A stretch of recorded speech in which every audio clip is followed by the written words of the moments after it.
Hello, Brandon. Thank you for joining me today. I forgot, what's the time now in Maryland?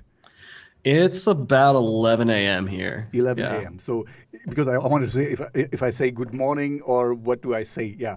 Okay. So, thank you for joining me before your lunch, I guess, or brunch. I don't know.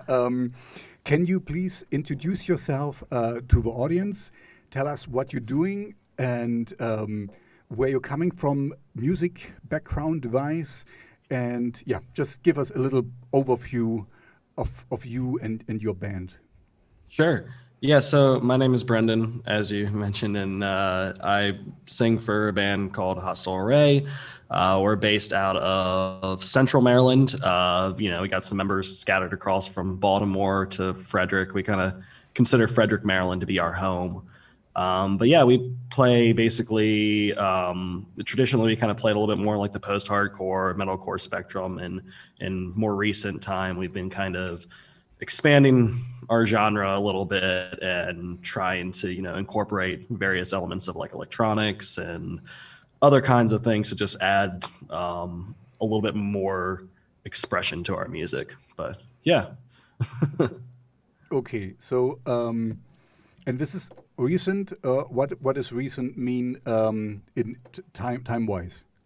So we started this band in 2017 actually, and like put out our first album in 2018. That was like very much on the post-hardcore spectrum, like kind of like focusing on a lot of bands that we kind of grew up really idolizing, kind of trying to make our own version of that style. Bands like, Norma Jean, Under Oath, things like that in that post-hardcore spectrum.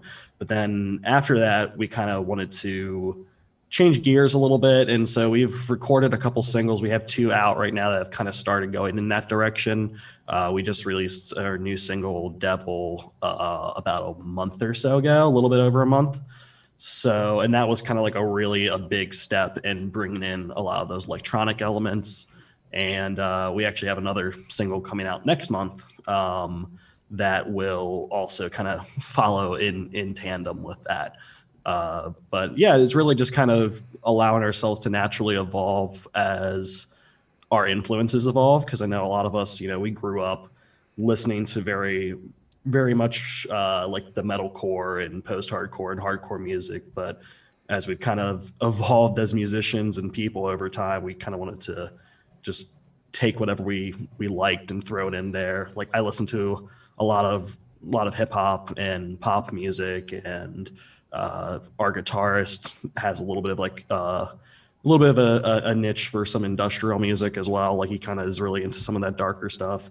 Yeah, that's what I So, like. so like we kind of pull in a little bit of influences from all the stuff we enjoy and just trying to make what sounds cool to us, I guess, in the end. No, I mean this is absolutely fine. So, okay, this is one of the questions you don't have to answer, but you seem then a little bit younger in the spectrum because usually. Or the usual progression is like you start as an angsty punk rock band or post hardcore and whatever, and just to do the hard stuff and want to Right. scream out to the world, and then later on you see there's facets and there's more variety, and you let other influences in. So I don't want to know how old you are or something, but for me this is kind of because you see this progression a lot, that people start with this thing, and then widen their horizon basically as we grow older, and let other things in, and make it more versatile basically. Sure. So Yeah, I mean, I'm not like ashamed of saying how old or anything. this is It's not not a nothing big to be deal. ashamed about. I mean, I played in punk bands, and I blew my ears out and stuff. So absolutely, that's nothing to be ashamed about. It's just the Yeah, no, for sure. Yeah, so I mean, I've been playing music since like in like local bands and stuff like that since I was probably like 14 years old. Mhm. Started off kind of not really knowing what we were doing at all. The guitarist in our band is actually my brother, and I've been playing music with him for pretty much any serious project I've ever done has been with him. So we've kind of, just grown together as songwriters and everything. We're also the two that kind of spearhead a lot of the songwriting in this project as well. But and I'm like 27 now, so it's been a long time playing music together and writing together. So we did probably about 10 years together in a metalcore band that was, did some touring across like the East Coast and everything, and never really kind of got the traction we wanted. So we really cut our teeth in that sense, trying to, learn and progress in that realm, and that we brought everything we learned from that into this, I think. So, but we've been doing that kind of stuff for years, mainly very, very focused on like, harsh scream vocals and everything like that. Not a lot of melodic stuff really. And this is the first time I've really actually been able to explore that. I mean, I dabbled a little bit myself, doing some more of the clean singing and everything here and there. But this is the first time I've really ever been able to find the voice I was looking for and start doing that as well. So that's another thing that played into our evolution as well, is just, I never really thought of myself as someone that could like actually sing. I did all the screaming and everything. And I was like, I can't do that. And I'm like, I'm going to push myself and take a stab at it. And so that's why we're another reason we're able to, I guess, evolve as we have been. So. This is actually surprising a little bit, because you have a very nice voice, and I'm kind of, one example would be maybe Paradise Lost, where we said in the beginning, I don't know if you know Paradise Lost, we have really, what was it? Not grindcore, but really grass stuff, and just screaming and growling all the way. And now we have clean vocals and stuff. And he also said, he thought he could never sing, but I'm so surprised, because you have such a nice voice, and it fits so well. And this is exactly what I like, in music, to kind of take pieces, different pieces, and fit them together new. This is how music progresses and evolves. Because that's why I ask you, where you're coming from and stuff, and this is absolutely fine. And now you're just adding new things in it, and you make something new. You cut your own style basically, and I really like that, because I like pop music, and I like industrial, and I like metal, and now you're bringing all of these worlds together in a concise package basically. And you also play guitar. It seems like you have a cabinet there in the background. And yes, I mean, I play a little bit of everything. I would say I'm definitely like more of a jack of all trades than a master of anything when it comes to instruments. Jack of all trades, master of none. Exactly. I leave that more to the guys that actually play in the band. All of them are very good at their own respective instrument. But it's nice for me though, being able to kind of have a rounded perspective, in my opinion, because I get to understand at least every element that they're bringing to the table a little bit more, because I have exposure to playing all these instruments. I would definitely say guitar is my weakest thing. I started off when I first started playing music, I was a bass player. I didn't do pretty much anything other than playing bass, but then just trying to find singers and stuff like that in this area was just really hard, especially like starting off being like, a young kid trying to start a band and everything. It was one of those things where we all looked at each other. Anyone that was in the room at the time, it's like, all right, who can sing here? Everyone just, try a line, see how it sounds. And I ended up being on top for whatever reason. It kind of helped that I was the only one that could really do like the harsh vocal stuff as well. So out of necessity, I had to start singing. Because when I first started playing, like I said, first started playing music with my brother, it was like, no, you're the bass player. And it's just like, just over time, it's like, no, I'm just gonna sing now. I'm just gonna do that. So so that's why you see gear just all over the place here. And you have this orange cabinet over there. So okay. That's two of them stacked on top of each other over there. That's because this is kind of like our holding place and for, where we store our gear when, we're not playing. And obviously with everything related to COVID, we're not doing much playing out right now. Yeah, So yeah. it's been sitting there for a while. We're gonna, yeah, we're gonna cover that. But at least, at the moment, today is the 20th of December, or December the 20th, you would say. So, I mean, first vaccinations have started. So, I mean, there's at least light at the end of a tunnel. It shouldn't Definitely. be. It will still take a long time. It's not like you snap your fingers and you're back in the game, but it's there is light at the end of the tunnel. I think earliest mid next year, maybe more end next year, things will be kind of back to normal and starting up again. That's my hope.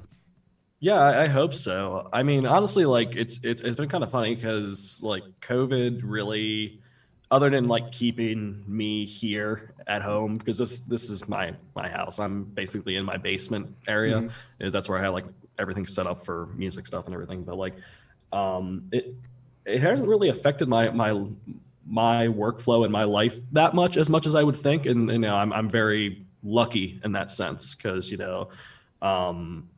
I don't have to rely on like touring for a living. I know a lot of musicians are like really upset because a lot of their livelihood is at stake with this. But like for me, it's, we're still on the upcoming aspect there. And, most of our stuff is focused on digital market. We don't really play out that much to begin with. We were kind of really focusing on like trying to find traction in the digital market before we really put a lot of time into, going out and spending time on the road, which I think is honestly the smarter move anymore for newer artists, just in general, finding that online traction first. But yeah, like even my daily work, because I obviously don't do this for a living right now. I do like IT work, and it was like a really easy transition to I've just been working from home pretty much nonstop for 9 months or so. I just talked with a friend on the phone, and we're both quite lucky. I'm also IT. I can work from home. So I prefer to go to the office, I have to admit, because I hate, for me it's tough to, when I'm at home, I tend, I tend to do a lot of other things as well because, hey, I'm home, I can do this and I can do that. So I don't get much done. Don't tell my boss. I'm working better when I'm physically in a different place, because then my mind also changes. Now I'm in the office, so I do office work, and right. I like this more. I can, and I'm very grateful that I can do it from home if it needs to be. We're in Germany, we're in a hard lockdown at the moment, so but tomorrow, now Christmas is coming up, so. There's only 3 days to work next week, but I wanna go to the office. I hate being at home. I feel so bad because it's kind of like, I did a washing machine, and when you hang it up, and when it's silly, but it's I'm better focused when I'm not. But I can, if push comes to shove, I can do that. So.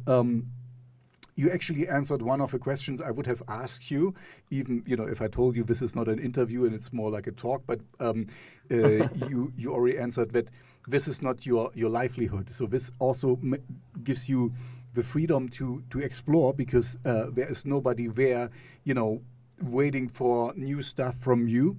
And you seem also, as you said, you're releasing a new song next month, that you also know how to play this promotional game. As much as I dislike it, I'm also a little influencer, and stretch my videos and my podcasts apart. Yep. So because there's always something new popping up, that you keep the audience engagement and stuff. So I think it's a really clever move. You already put this into perspective. So. Maybe let's stay there. So you don't have a label yet, or are you signed to a label? No, so we're entirely independent, which I actually really enjoy that, just because I take everything with music extremely serious, as if I was doing it full time, because it is such a passion for me in that sense. And I would love for it to be something, you know, and not necessarily like my only sole source of income, but something that, you know, could definitely pay for itself and pay, you know, bills on top of that. But yeah, no, we don't really, we really don't do this full time or anything like that, because, you know, there's so much stability with like an actual like normal career and everything. And it's just not the relying on something like music as a career for me, I think stressed me out more than anything. Just because like, and also I feel like it would be one of those things where it'd be like, you know, I'm trying to think how to say it. You know, you start losing some of the enjoyment when it's like, okay, I have to do this to pay the bills, versus doing what I, you know, being able to explore and do what I love, and not necessarily, you know, worry about, okay, if this new song flops, then there goes, you know, my paycheck. Like, I don't want to have to worry about that. I want to be able to, you know, try new things and be like, hey, maybe someone really likes this. So yeah, it's definitely some freedom there. And I know a lot of people, it's kind of a weird place to be in, because I know a lot of people I grew up with, they either made it or they stopped making music. You know, I have friends that went on to, like, you know, becoming fairly successful in their music careers. But, you know, a vast majority just ended up just stop playing music in general. And I'm like, that sucks. I don't want that to be me, because, you know, they burnt themselves out, you know, doing like the nonstop touring or something like that, or, you know, trying to focus so hard on becoming the next thing. And I'm like, it just takes so much enjoyment out. Exactly. That's a good point you're just making, because it's also how you define success. I just checked your stuff on Spotify, and I just put your latest single back into my playlist, you know, Devil. I put it in. So and you're doing quite well. You know, I just checked, and if I see you have 36,000 monthly plays, you know, listeners. So for an independent band, this is really good. You know. So my point is, like, your friends burned out and kind of, or disillusioned or something, is Right. How do you define success? Because you're already quite successful, you know, for somebody. I mean, it depends on who you compare yourself to, you know, and it's not this black and white scheme anymore. It's like you can fill a niche and be the star of this niche or something, and this is also a good feeling, and I think you have exactly the right attitude to the thing, because do what you enjoy. And this is also the cool thing with music. There is no right or wrong, you know. It's the music you like or you don't like, you know. And so there, you can run in every direction. And now you're going to more of the poppy side of things with the metal stuff. Who knows what next album will be, or next EP, or how you will feel. But you have the freedom to do it, and you don't have somebody to tell you, oh no, this is in at the moment, and you have to kind of sound like this, and you know, and you be a copycat, and yeah. So yeah, enjoy this freedom, and I think you're doing it absolutely right. Yeah, no, that's one of the big reasons. Like, also, I mean, if you probably noticed, like, we just started releasing singles, and like we put out like that album out in like 2018, and I learned a lot from doing that in that time period, because I think that was when we started to see like a big shift in the music industry in general, as like streaming services have become such a huge focal point.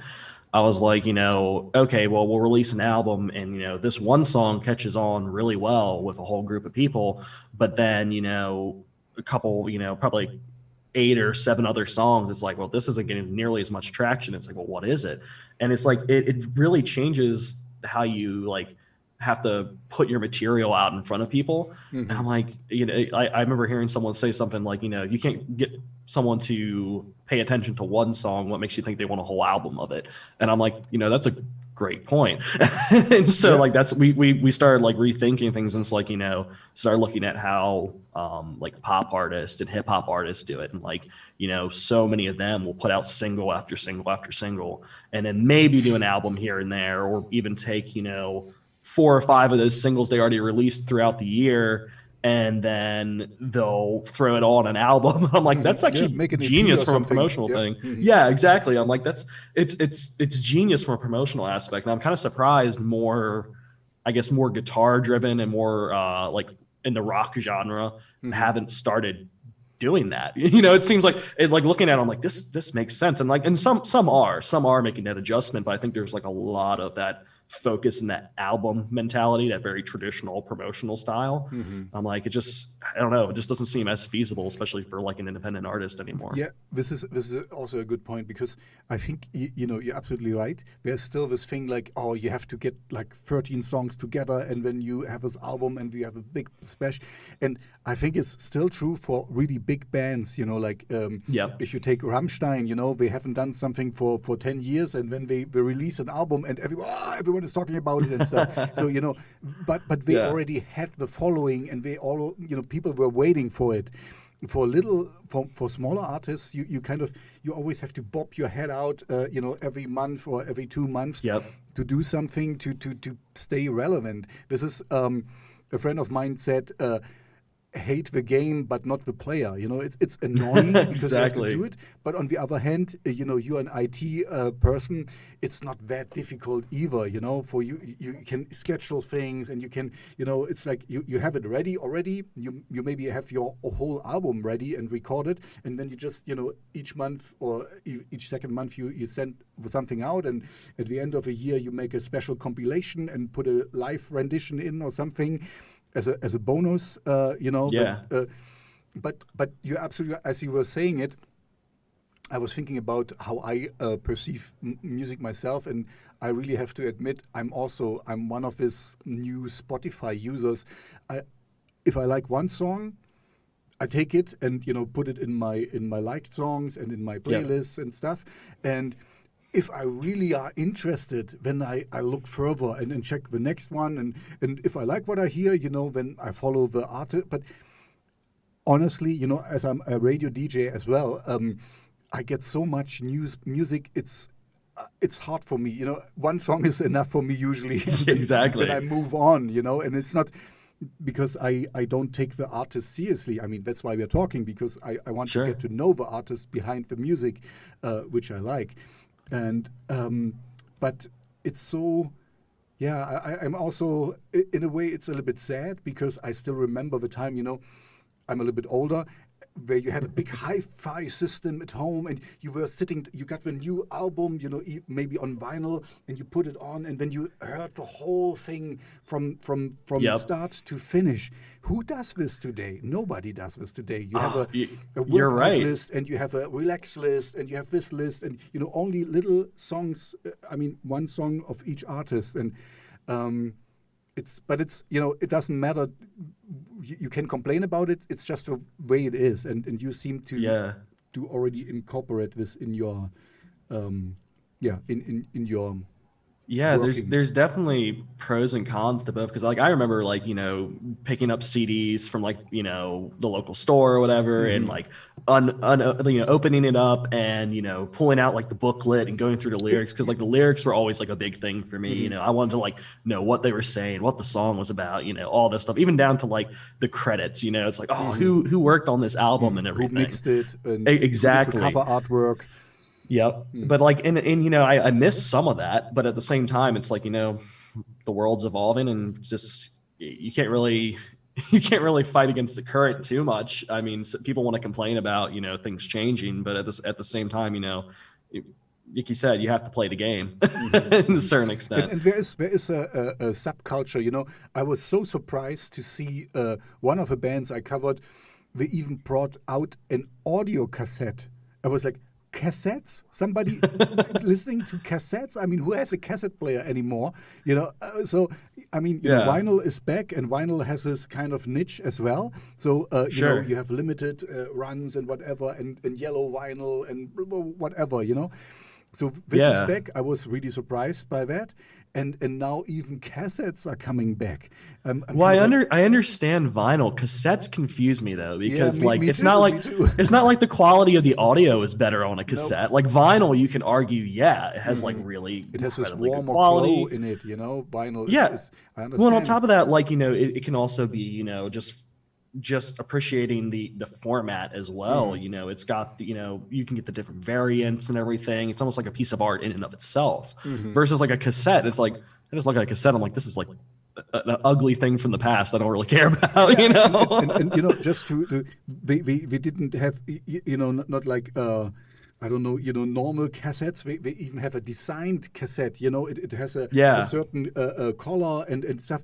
So I was like, who's gonna, you know, with a vinyl like you, I understand. You know, when you put on the needle and you hear the crackling and you know, and when it starts, and it's something special. It's kind of a haptic thing you got with, you know, it's you can touch the music better in a way, and it's an art form by itself to design it.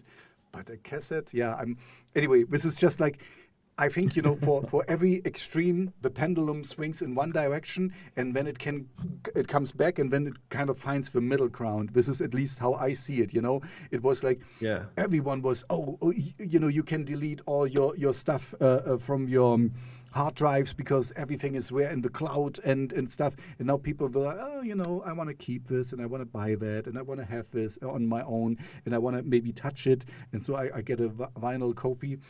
So like you said, it doesn't really matter to get annoyed by this. You cannot go against the current. And like I said, if I'm honest with myself, I'm a little bit like that too, because there's so much music out there. It's, you know, some bands sent me their whole album and I'm like, oh, I just wanted this one song. and I rarely find time to listen to all of them. It's hard to keep a person's attention span, you know, on you as an artist. And I think a lot of people don't really think about that when they're creating.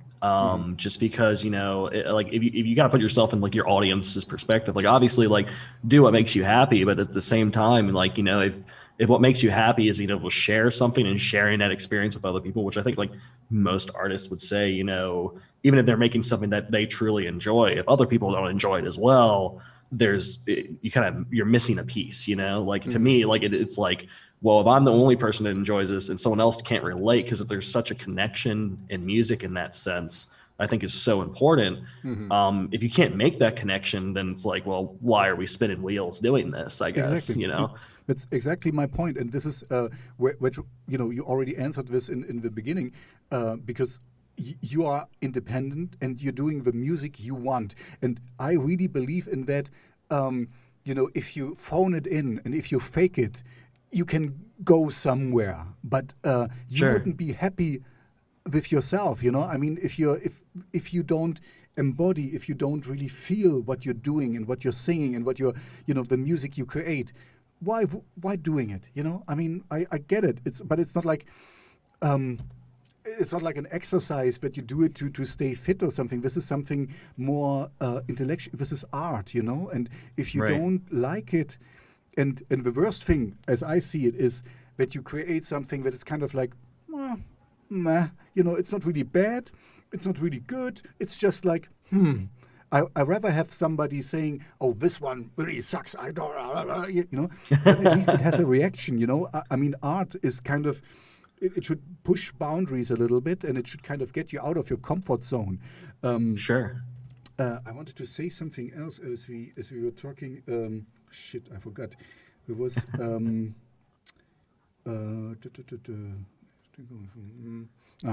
it was a nice. See, this is the reason. Talking about the pendulum swinging in a different direction.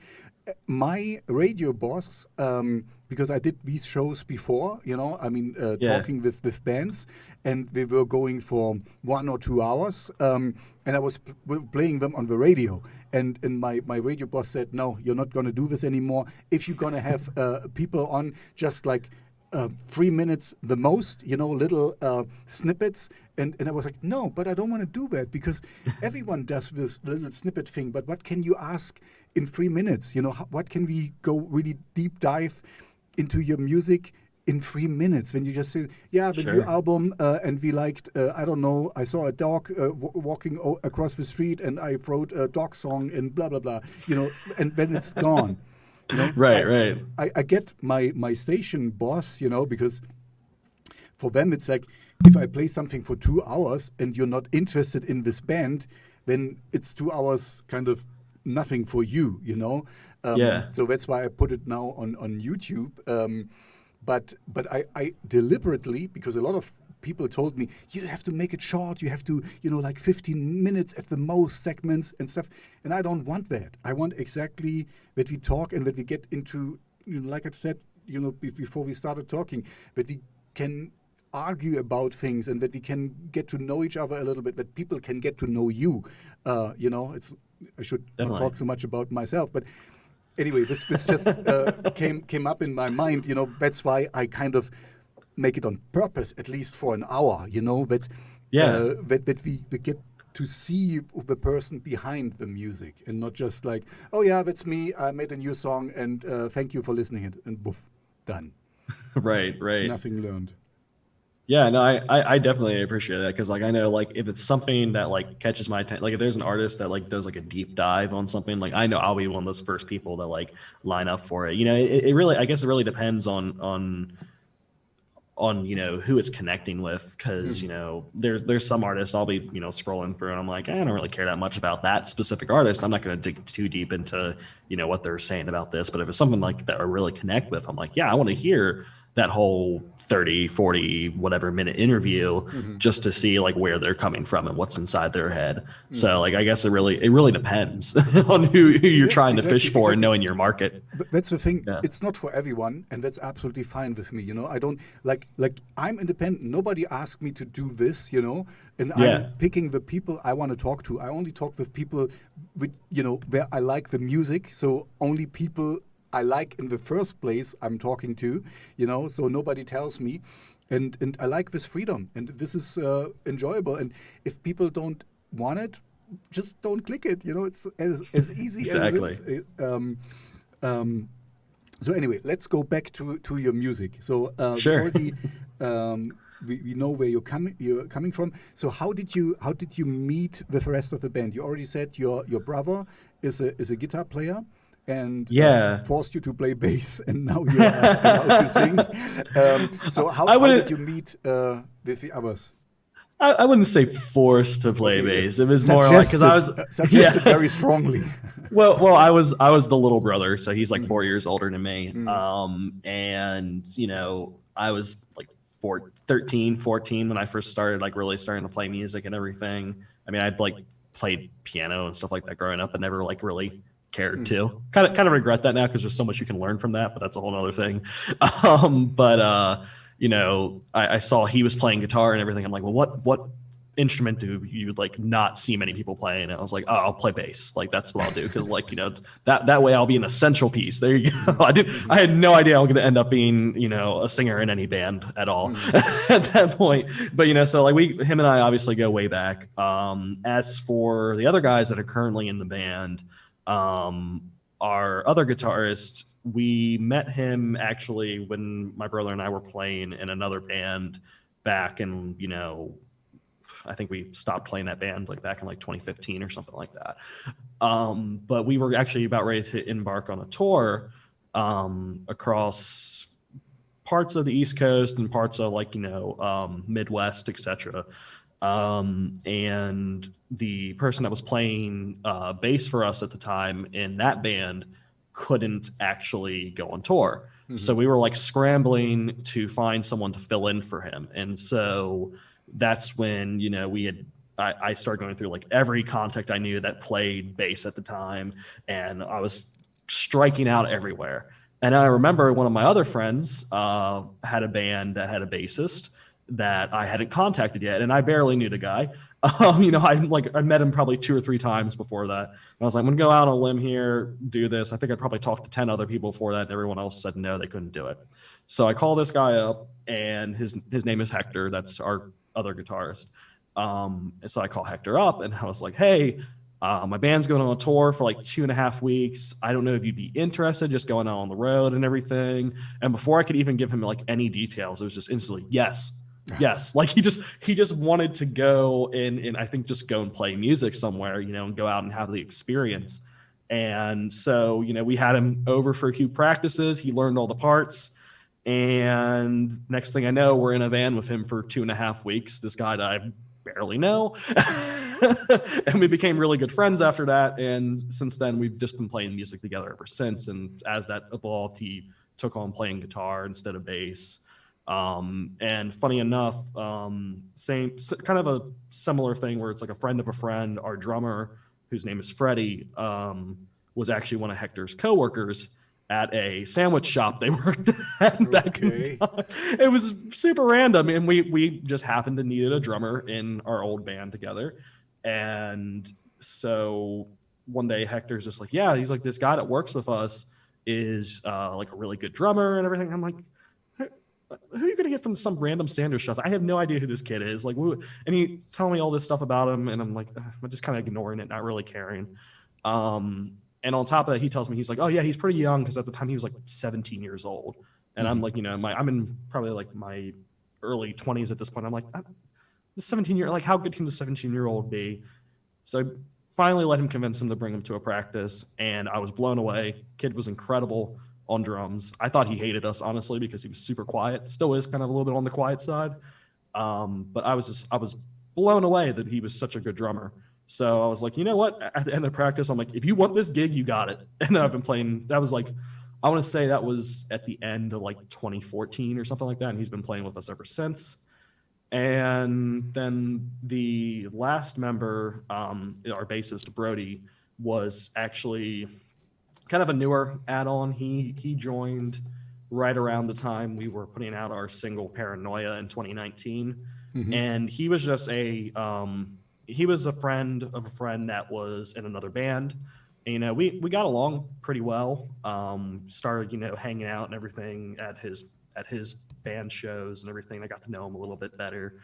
And it was around the time that his band was kind of starting to fizzle out a little bit that I said, hey, if you're interested, I have an open position here if you want to join up with us. And probably been one of the best things I could have asked for, because he's heavily involved in like web design and graphic art and everything. He actually designed our the cover for our new single for Devil. So, he's been a great asset to have in the team.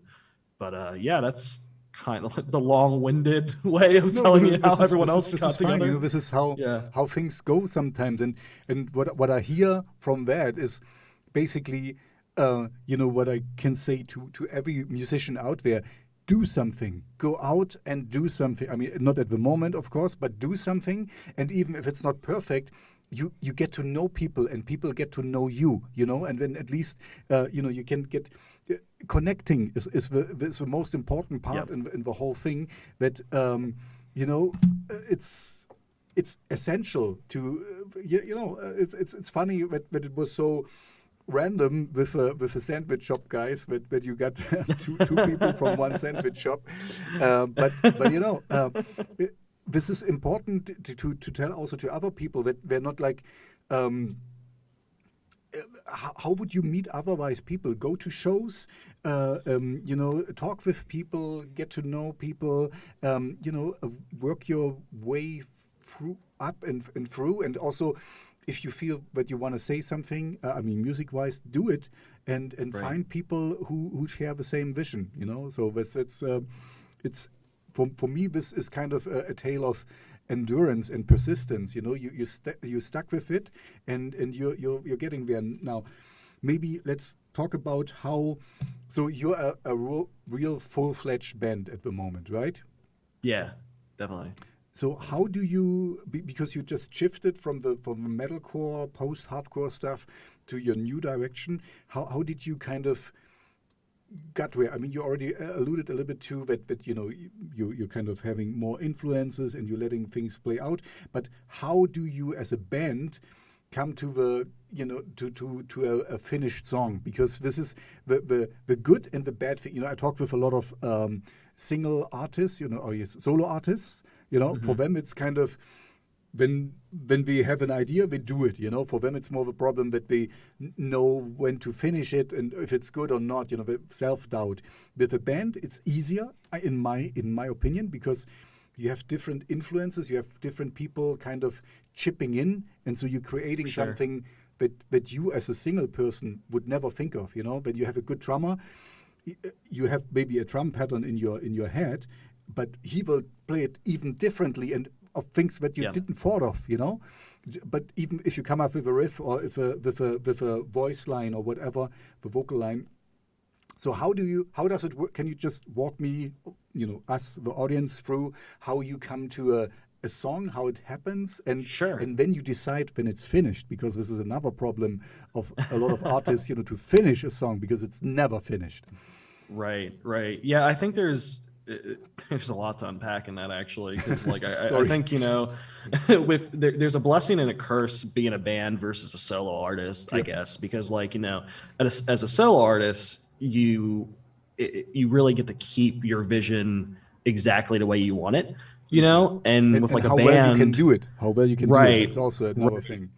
Well, I mean, any real successful solo artist always brings in producers and other musicians and co-writers and things like that to help them actualize their vision. But at the end of the day, like I think, most solo artists probably get away with keeping their vision pretty pure to what they were thinking, at least, unless, of course, there's always the things with like labels and things like that. And that's when you start getting into like the more of the major league kind of stuff. But if with a band, on the other hand, though, I would say there's a good part that people can bring stuff to the table. Like there might be an idea that one of our guitarists brings to us that may really help shape the song in a better way. But then there's also sometimes where you're going to start butting heads because like this vision over here is this, and this vision over here is something completely different, and it's trying to find the common ground to move forward. So like that can be difficult, but I think at the end of the day it can also produce a better product. Exactly. That's exactly my point. It's tougher to reach a decision, but in the end, if you take all there is more than the sum of the parts is bigger than right. Because everyone brings in his own biography and his own vision of things and stuff. It's more annoying, I'm pretty sure. But anyway, just please continue. Yeah, no, for sure. So for our actual writing process, as it currently is, because we've gone through various trials and error trying to figure out like what was the best workflow for us, and I think that's extremely important for any artist, is figuring out their workflow and what works best for them. And it's something we're still working on perfecting, but I think we're at a really healthy place right now with it. So normally my brother, who, like I said, plays guitar for us, kind of lays the foundation for most of our songs. He'll come in with, either a chord progression or a guitar riff or something. More recently, he's been getting into more synthesizers and everything. But it's kind of funny, though, because he doesn't really have too much audio engineering experience. So he'll actually send me demos from his iPhone using GarageBand. So he'll record like, a really basic beat because he's not too accustomed to writing drum parts or something like that. So it's usually like a chord progression or a synth progression or a riff over top of like, a pre-made beat loop. Yeah. So it's kind of hard to get the feeling. So he'll do that, and then he'll usually send me, because I have kind of over the past several years been teaching myself how to do at least basic audio engineering stuff to actually record demos and everything, and kind of take that on as something that we know is another thing that we don't have to pay for. Because we used to go to friends that were audio engineers to do demos and stuff like that to get our ideas flushed out. Now we can do that in-house, which just saves a ton of time and money and lets us work at our own pace. So he'll send me, the MIDI for everything from, guitar to synths, etc. And then I'll rework it on my end and rework some of the synths, I'll program most of the drums. So at this point, it's like, the beginning stage is mainly him and I working together, throwing ideas back and forth.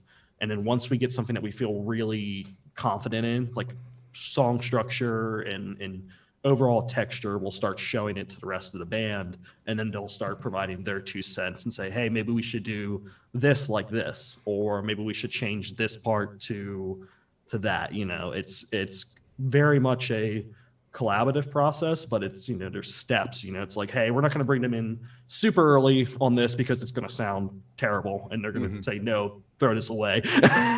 So it's like, we need to work through some of the more of the heavier pain points before we start bringing in everyone else to kind of work with stuff. So that's kind of how that works out. And then we don't really get to a finished product until we have a couple producers and engineers we like to work with. So our current engineer / producer, his name's Chris Davis. He runs a recording studio, believe it or not, actually like down the street from where I live, which is really funny. Wow, we didn't know it was going to work out that way. He's actually someone that I grew up around because he played in local bands for years in my area. And now he actually plays guitar for a band called The Ghost Inside, which is a pretty big melodic hardcore band. I think I even heard of this name. Yeah, I will check him out. Ghost Inside. Yeah, the I mean, they're pretty maybe big. Another guy to talk to. I mean, Chris is a great guy. That band has been through a lot. They had a huge accident back in 2015 where their bus got wrecked by an 18-wheeler.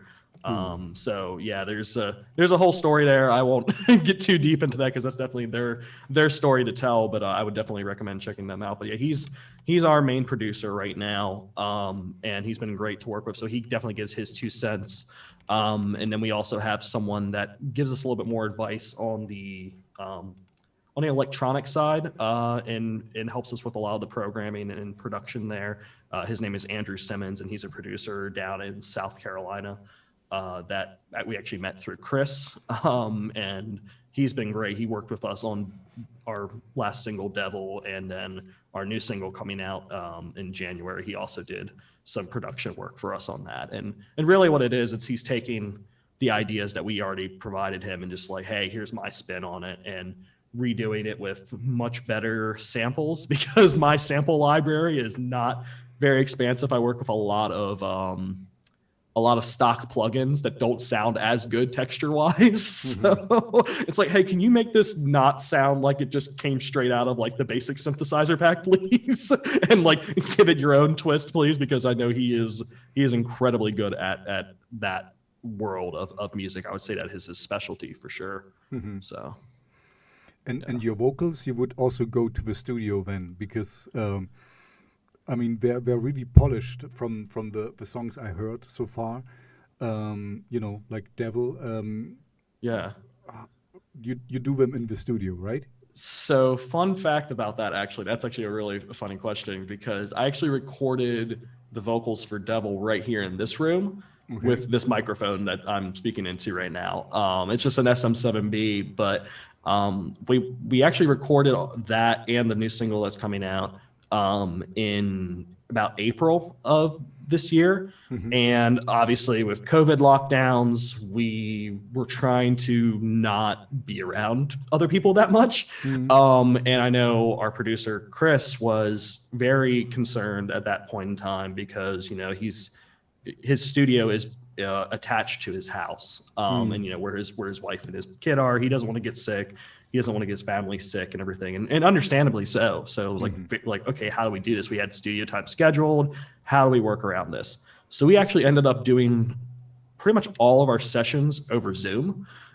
And he had some tools made by the company Audio Movers that allow us to actually send signal directly from my interface here straight to his board where he could do everything processing wise. We to actually record in here and get it deadened, we put up some like cargo blankets over some PVC pipe and kind of made a vocal booth out of that. Chris actually supplied a lot of that for me. I just like picked it off his like porch and like brought it over home. But no, we recorded everything remotely. The only thing that was kind of a little bit difficult was drums. Our drummer, Freddie, who is an incredible drummer, actually didn't get the track on Devil. And that's because, there just wasn't a studio he could get to. So we outsourced that to a friend of mine is friends with Connor Dennis, who is the drummer for Beartooth. They're pretty big, I guess, hardcore influenced rock band. And he was like, hey, he's like, reach out to Connor. He's looking to do studio work because he was pretty bored himself because, you know, he was locked down. He couldn't tour. So he was offering to do session work for bands. And we're like, hey, we're in we're stuck right now. We don't have a way to record real drums. Can you do this for us? So Connor was great to work with and track drums for our singles and send it back to us. So it was an interesting process. We put a little bit of that, actually, like a little snippet of that on our Instagram feed. There's like a video of us kind of just like popping up on Zoom and working through the song structure and everything. But yeah, no, normally we would do everything in the studio, but we surprisingly got the latest 2 singles done right here. Okay, no, it's I have to admit, it doesn't sound like, you know, coupled together or something. I mean, it's like a real, it's well rounded. It's kind of it's one, in Deutsch sagt man ein Guss. It's one. It flows, you know. It doesn't feel like you know, this part is there, this part is there. It's very well done together. So okay, thank you for this deep dive. As we talked about promotional things, and you just mentioned it again, that you have some stuff on Instagram, and because this is exactly the right thing to do, you know, this is me just tracking the vocals, and this is, you know, tracking the drums and whatever. So I have to admit, I haven't really checked that deeply. Are there any videos for your songs out there already? Yeah, so we actually put a lyric video out for Devil not too long ago, and that was kind of a weird thing because we didn't really, again, because of COVID and everything, we didn't know what we could do and could not do. You know, it was still very much in that time period where no one was going anywhere. So we actually ended up shooting playthrough videos, you know, basically just, you know, normal playthrough videos you'd see, you know, someone post up online of like going through the song, and had a friend of ours edit it so that it was super distorted and you could barely make up what was actually happening, and just like threw some lyrics over top of it to kind of to give it like a little visualizer. But we do have like full music videos out there as well. We've got, you know, our single before this, Paranoia, we had a full music video done for that, and a couple songs off our first album we put some videos out for as well. And those are all up on YouTube and everything. So And did you ever, I mean, you know, you're in lockdown at the moment, but did you ever consider doing like online concerts on Twitch or something, you know, like a streaming show? Yeah, I mean, I thought about it. We actually got approached by a friend of ours who does like promotional stuff. He runs like an Instagram channel called Hardcore Central. And he reached out because he was doing a live stream for, you know, a bunch of different bands around the area. And, you know, it was just one of those things where it's like, we just really didn't know how much effort would have to go into that to get the kind of return we were looking for. Because like I personally really like some of the live stream stuff when pulled off correctly. You know, I've seen, you know, bands like there's a band called Day Seeker that I thought did a really good job with their live stream. But like, you know, they have the production budget and the audience to pull that in. Versus ourselves, I'm like, man, I feel like it's going to be a lot of work for little return on what we're going to get. So honestly, for most of the time, we kind of taken a lot of that energy and time and worked on writing new music, because I'm like, what's really going to matter more, you know, for us personally? Like what might be right for someone else is going to be, you know, right for them, but it might not be right for us. And I think that's like. Yeah, no. Sorry, finish your point. Yeah. I think that's question. like a really important thing that like, especially up and coming artists and artists that are starting off need to understand that, like, you know, like you definitely want to make content, but you got to make sure the content is like relevant to where you are. You know what I mean? Because like I don't think, you know, we could put a live stream out there and people might be into it, but unless like, you know, we did something extremely unique. And I'm not saying we won't, but you know, it's kind of hard to, you know, get the eyes that you would want for the amount of effort that goes into a live stream, especially since like a live stream is, you know, there's various technical aspects you kind of have to conquer in that sense. So just for, getting proper audio and getting proper video and everything like that. Yeah, I'm very much in the mindset where if I'm going to do something, I want to make sure I do it right. I don't want to like send something out that's like half-assed kind of thing. So I'm like, no, like a little bit of a perfectionist in that sense. I'm like, no, I don't want to send out something that I don't feel 100% about, So. Okay. Now you answered my follow-up question, because it was like, because in a sense, it can be quite easy to make a live stream, and you already proven that you worked, with your producer, and you sent the vocals via. So I mean, the technique or the technical things you already covered. But it's. I think it's more, from what I hear, your perfectionist idea, or you want to do something special, not just kind of playing the songs, going through the motions, and just doing it. You want to make it a level above this. Something special, and that's why you're not. I mean, like you said, you're not considering it, but you only want to do it when you can have an added benefit to it. Not just like, definitely. I'm standing here and playing the guitar and singing something, and okay, I get this. Yeah, I guess how I approach a lot of things is like, would I watch that? You know what I mean? Like, would I personally be into that? I don't know. Like, that's not. Yeah. Yeah, I mean, and sometimes that can be a bad thing, because obviously there's times where you might have a different perspective of how people are seeing things that's different than you. Exactly.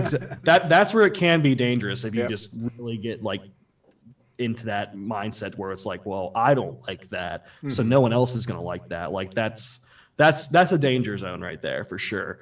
But at the same time, it's like, would I click on that link? Would a normal person, would that capture their attention, kind of thing? Like, how do you not get lost in the noise? And I think that's a very important question for an artist to ask themselves. It's like, would I be, would that capture my attention? Would that capture my friend's attention? You know what I mean? But on the other hand, because, okay, here, I have to admit, I was approached by a friend to do a little show as well. And I was like, well, yeah, of course I do it. I don't have this good gear, but I thought like, oh, I can sing, and I can do that, and I can treat it like a live rehearsal, basically. I mean, sure. I don't really. I didn't saw. I mean, that's why it's good that you kind of say the other side of it.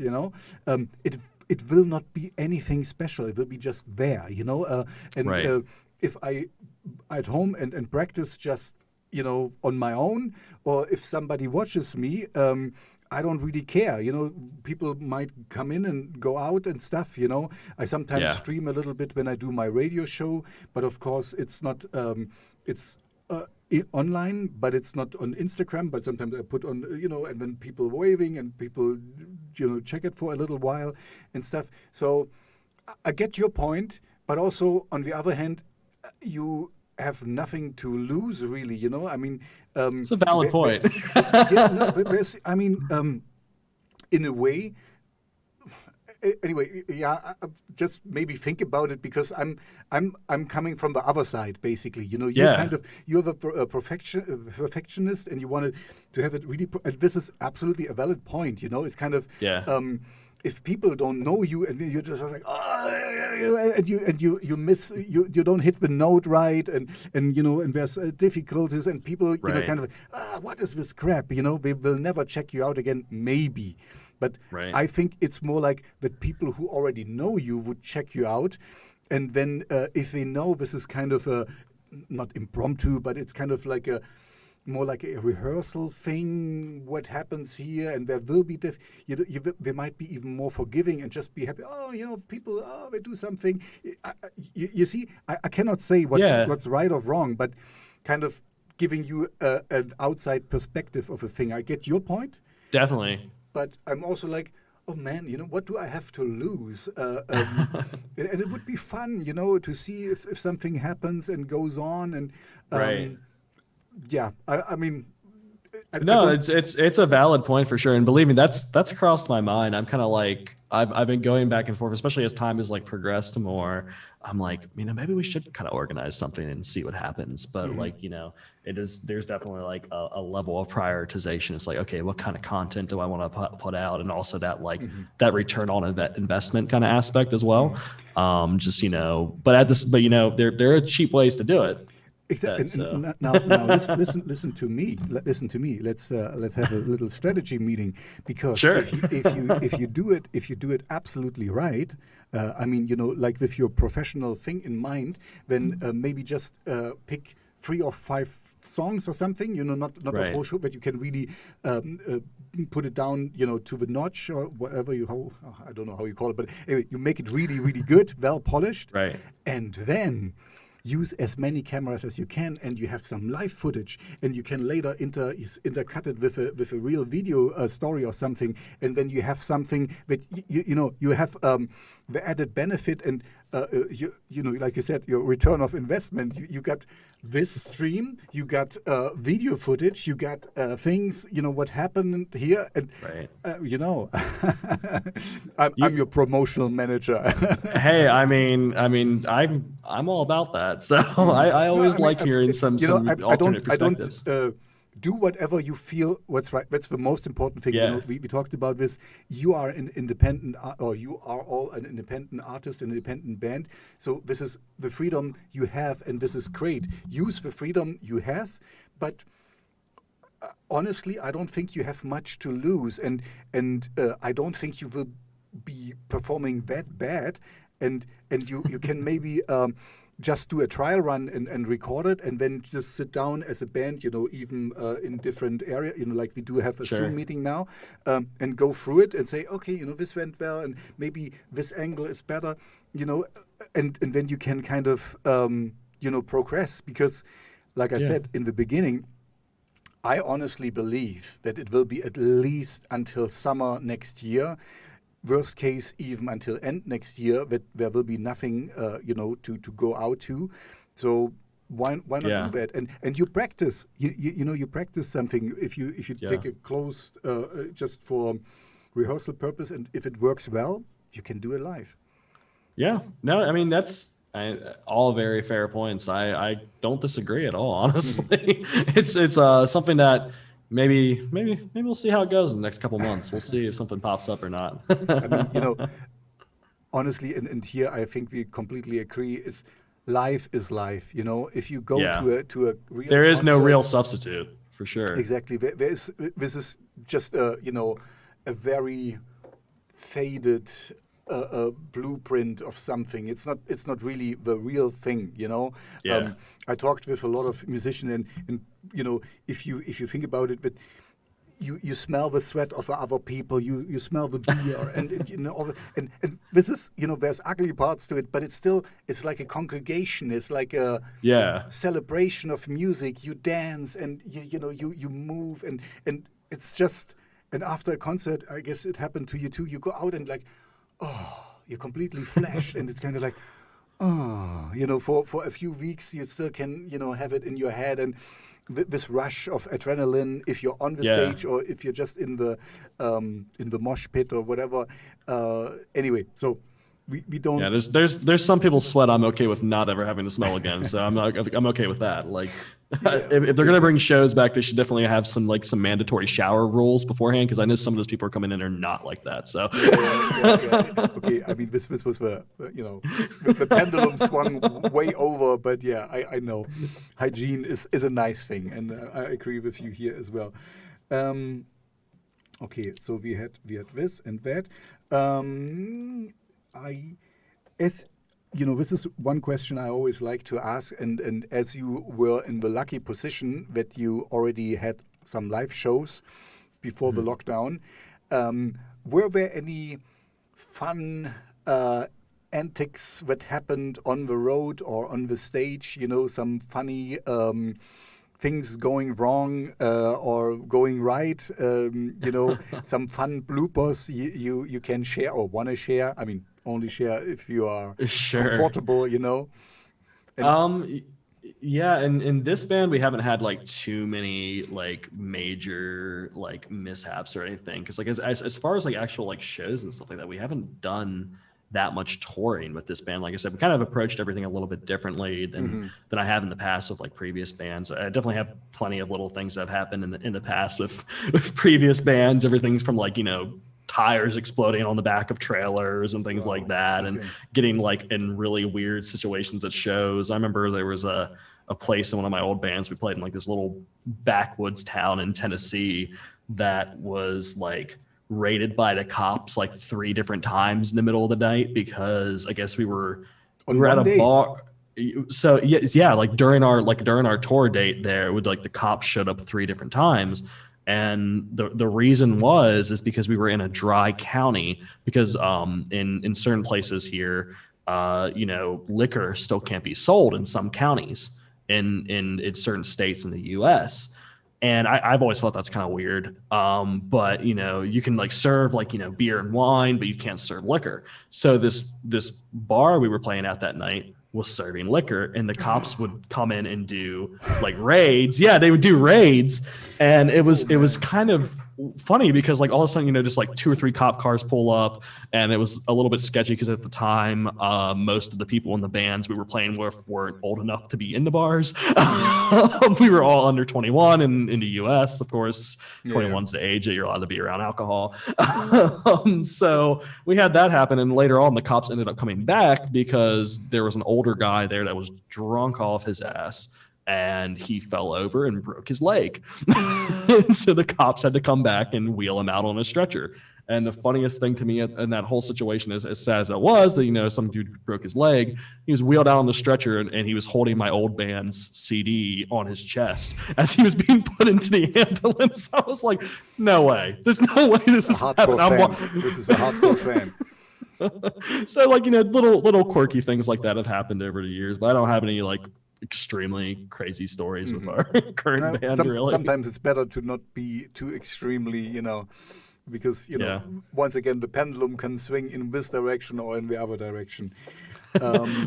We always talk about how sometimes that we're just kind of like a bunch of boring older people now, and like not too many things happen. I mean, like three of us are married and have careers, and don't really like go out and do anything too crazy, and 2 of the other guys, trash a hotel room and stuff. Yeah, yeah, and and they're the 2 of the other guys. They're like trying to get their footing in their own careers as well, and also have like long-term significant others and everything. So like none of us are getting into anything really crazy. We're kind of a little bit more on the mellow side, I guess, as people.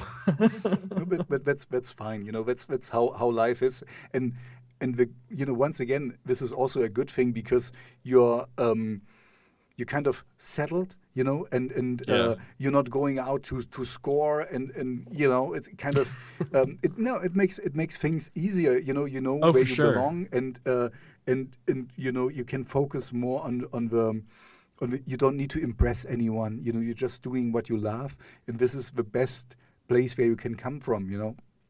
That you just do it because you want to do it, and it's your artistic expression you're using here, and not like, oh, I want to sing to that girl, like hello little girl. I've played in bands with that kind of mentality where some of the guys are like that, and I don't miss it. I don't miss that mentality at all. No, sure. It always got in the way of things. Exactly. Kind of the artistic flair is not that good. Right. And another thing I always like to ask, because we're over an hour now, so I'm kind of getting to the closing. Is like, did you had any starstruck moments? That you kind of shared the stage with somebody you really admire, or maybe let's step back first. What kind of music do you listen to at the moment? What's kind of on your Spotify playlist? Let's put it this way. Honestly, like, so going through, like, they do like the 2020 Wrapped and everything for Spotify. I was kind of surprised, like, how much non-aggressive music was on my playlist. It was a lot of pop, a lot like of alternative rap kind of stuff, things that like I wouldn't have pictured probably like 4 or 5 years ago, me really listening to. But a lot of that is really what has been driving a lot of like, I think a lot of changes even for our music is things like, like catchy vocal melodies and really like polished production kind of stuff is like, I'm like, it's just as my listening habits has changed, I'm like, I love that kind of stuff. And it's like really been drawing me in. I don't really know as far as like, I think like one of the top artists I had on my playlists for, over 2020 was like still kind of in the rock genre was like the band Bring Me to Horizon, just how they mix a lot of like their production elements and their vocal melodies. I'm like, man, these guys are really good songwriters. Love or hate them. Like, I know they're kind of divisive in certain senses, but I was like, man, they know how to write a song. And I think that's where my shift has been. It's like, I don't really care so much about like just, oh, that's a really cool part here. Really cool. Like I want to hear like a really well-written song. And I think that's like why I've been driven to a lot of stuff like that. It's actually a funny thing I can tell you here. I'm also, as you know, a radio DJ, and sometimes when people send me songs, when they write like, oh, and the good part starts at 1:30, or the chorus starts at 1:20, and wait until you hear the chord progression at 2 something, and I'm always thinking like, okay, and before that I ignore it, and this is kind of exactly your point. The whole song needs to be good. I cannot just jump. I mean, I get it. Sometimes you like the chorus the most, or the solo, or whatever. A certain part. This happens, of course. It happens to me as well. But if a whole song is shit, and then there's only like 30 seconds that are really good, and you tell me I should just listen to what should I do with this song? It's not it's not well done. It's not well rounded and stuff. And so as you just said.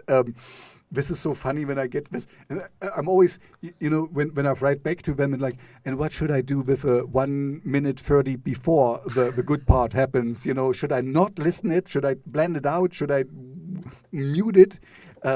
This is really silly. So I'm absolutely agreeing with you here. It's the whole thing has to, work, and a good song, and you. I guess I'm preaching to the choir, I'm pretty sure. Yeah, it's a good song doesn't need so much production value. I mean, it helps if you produce it well and mix it well. But if you have a good song and your brother plays it on a campfire on his acoustic guitar, it will still stand and you can sing it. It will be still a good song. And so anyway. You just reminded me that I think it's so silly that people send me stuff and say, listen, from the good part starts here, or the whole thing should be a good part. Exactly. Well, some people get too wrapped up in like trying to overcomplicate, I think, writing music and everything. It's like, some people like to make fun of, the bands that use like 3 or 4 chords to write a song. But it's like, if you can do a lot more with less sometimes, and I don't think a lot of people don't realize that. It's like you can make some of the best songs that way. And it's actually more a real good band would not overstuff a song. I listen to a lot of music, and I can pretty much hear. It's like if an artist is insecure and kind of, oh, I need to put something in more here, and and layer on layer on layer on layer, but it loses it has no no static ground beneath it, no scaffolding. The scaffolding is wrong. Then you can hang whatever you want, it will fall down. But if you have a strong basic structure, then it will hold, but it doesn't. I have a theory I can share with you, and if you really make a good song, and if you really have first of all, it needs to be kind of organic. I mean, you can construct a song, like you said, your brother is doing, and he doesn't know much with drums, so it's like bing bang, and the drums go just through. But a real good song also has air to breathe. This means, that you don't fill everything, but you leave some parts for the imagination of an audience, that you don't I clearly hear sometimes when people do instrumental music and there is no singing part in it, they fill everything and there is no, they are insecure and don't let rock and roll. Sometimes you just let a riff go on for a minute and you rock it and it's just cool, But Yeah. if you listen to it too often, you think, oh man, it might get boring and people might not get into it. And then I need to add something so that it's more. And I mostly in instrumental music, I tend to see that we kind of overstuff things in there and Yeah. smother the song. They kill it because it's too much stuff in it. And Yep. it needs a little bit air to breathe, to kind of to have a security in yourself to just let it, this is a cool riff. Let's do this for 30 seconds or 50 seconds and just rock out here. And then Exactly. you change to something else or something. Yeah, it's all about those dynamics. It's like that natural push and pull in music. Like I think some people try to just like make everything like really intense, and it's like you can't do that. Like you need to have, if everything's intense, then nothing's intense, Exactly. So you've got to have that give and take within your song. If you don't, you're going to lose interest real quick. That's a really good point you just said, because I like punk music.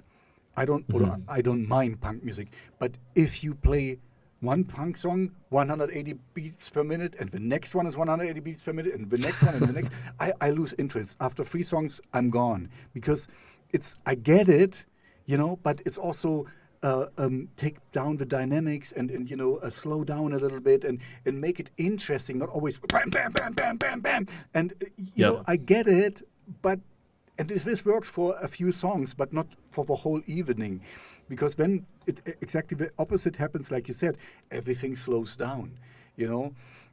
As you said, previous.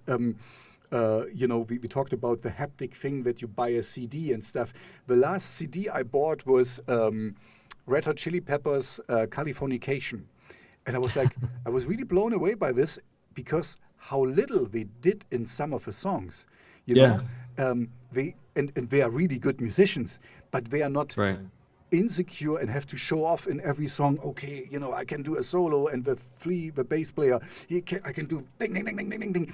It would kill the song. Sometimes it works, and sometimes it's really a good addition in a song, but sometimes it just kills it if you want to show off in every little.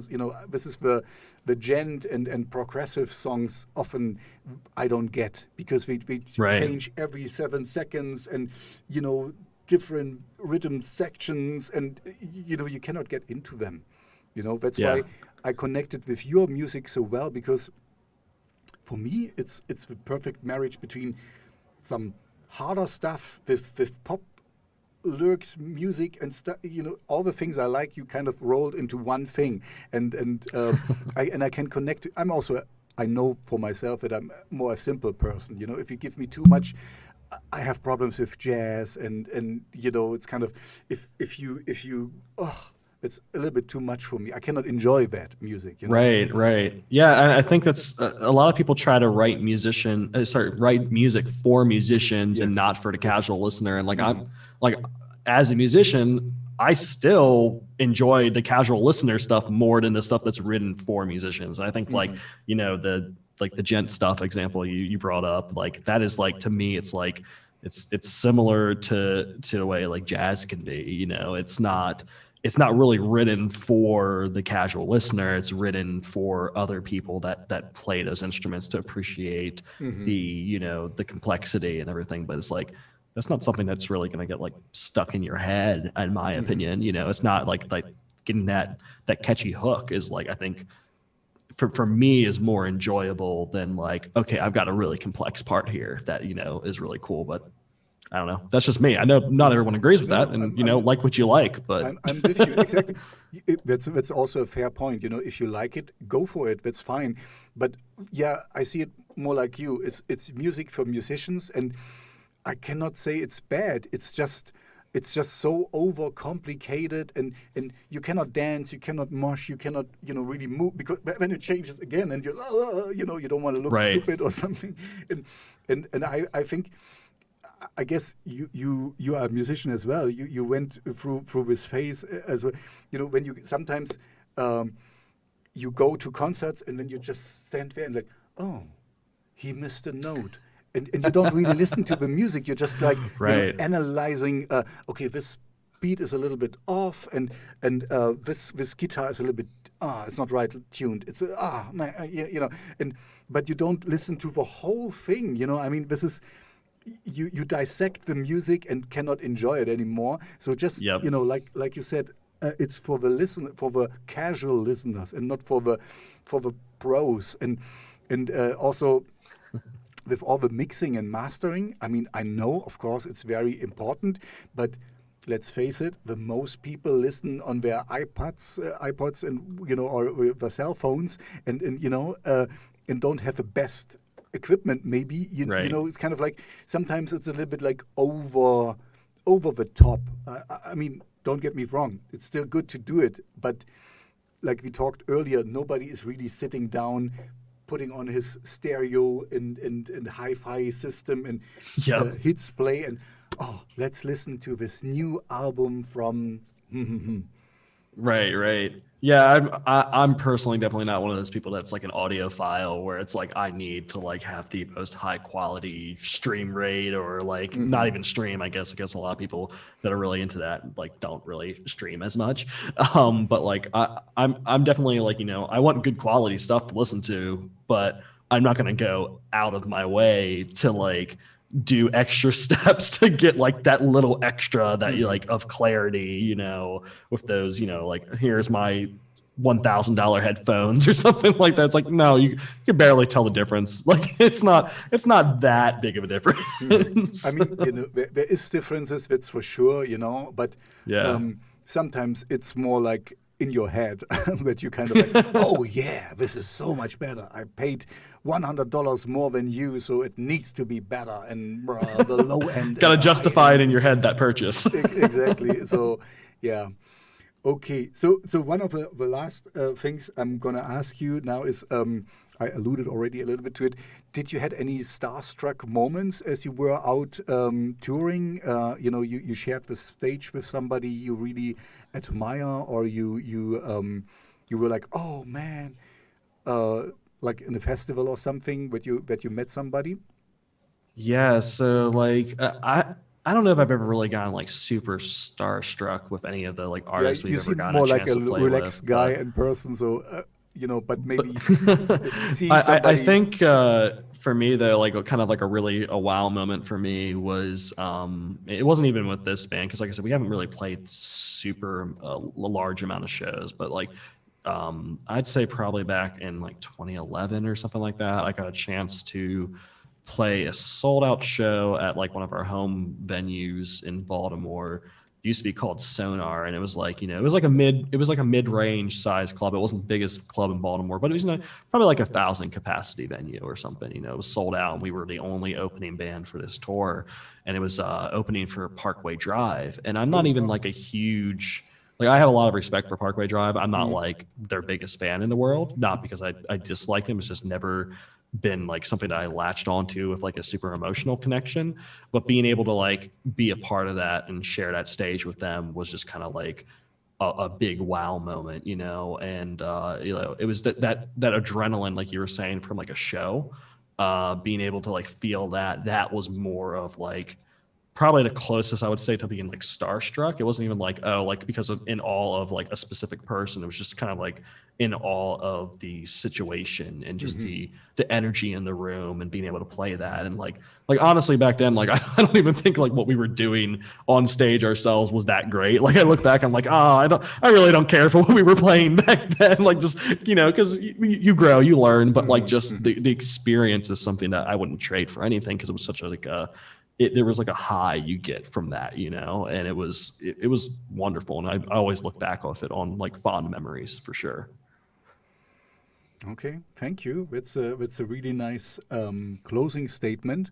Or you wanna share some thoughts with the audience? I mean, we already covered that there will be new music coming up in the next Yeah, months. Um, definitely. so, any closing words you want to share with the audience? Yeah, yeah. We like I said, we have a new song coming out next month. Towards the end of the month, it's song's called Bloom. It was recorded it was recorded during the same sessions we did of Devil. So keep an eye out for that. Also, we've got some new merch items up in our merch store. You can just go to hostilearray.com. And you should be able to see links to our merch and everything there, and all of our music is linked up there as well. But yeah, so we got that coming out, and hopefully we're well into the writing process right now for hopefully getting some more stuff out next year as well. So yeah, Okay, thank you very much. So please send the song to me so I can put definitely it in my will. playlist and also, play it on my radio show. Um, yeah, thank you very much for your time. I really enjoyed our talk. So yeah, I wish you all the best, and I will have dinner now, and you will have lunch maybe. Yeah, thank you so much for having me on and talking with me. I really appreciate it. I really like what you were doing with your show and everything. It's a lot of fun for sure. Thank you very much. I really appreciate it.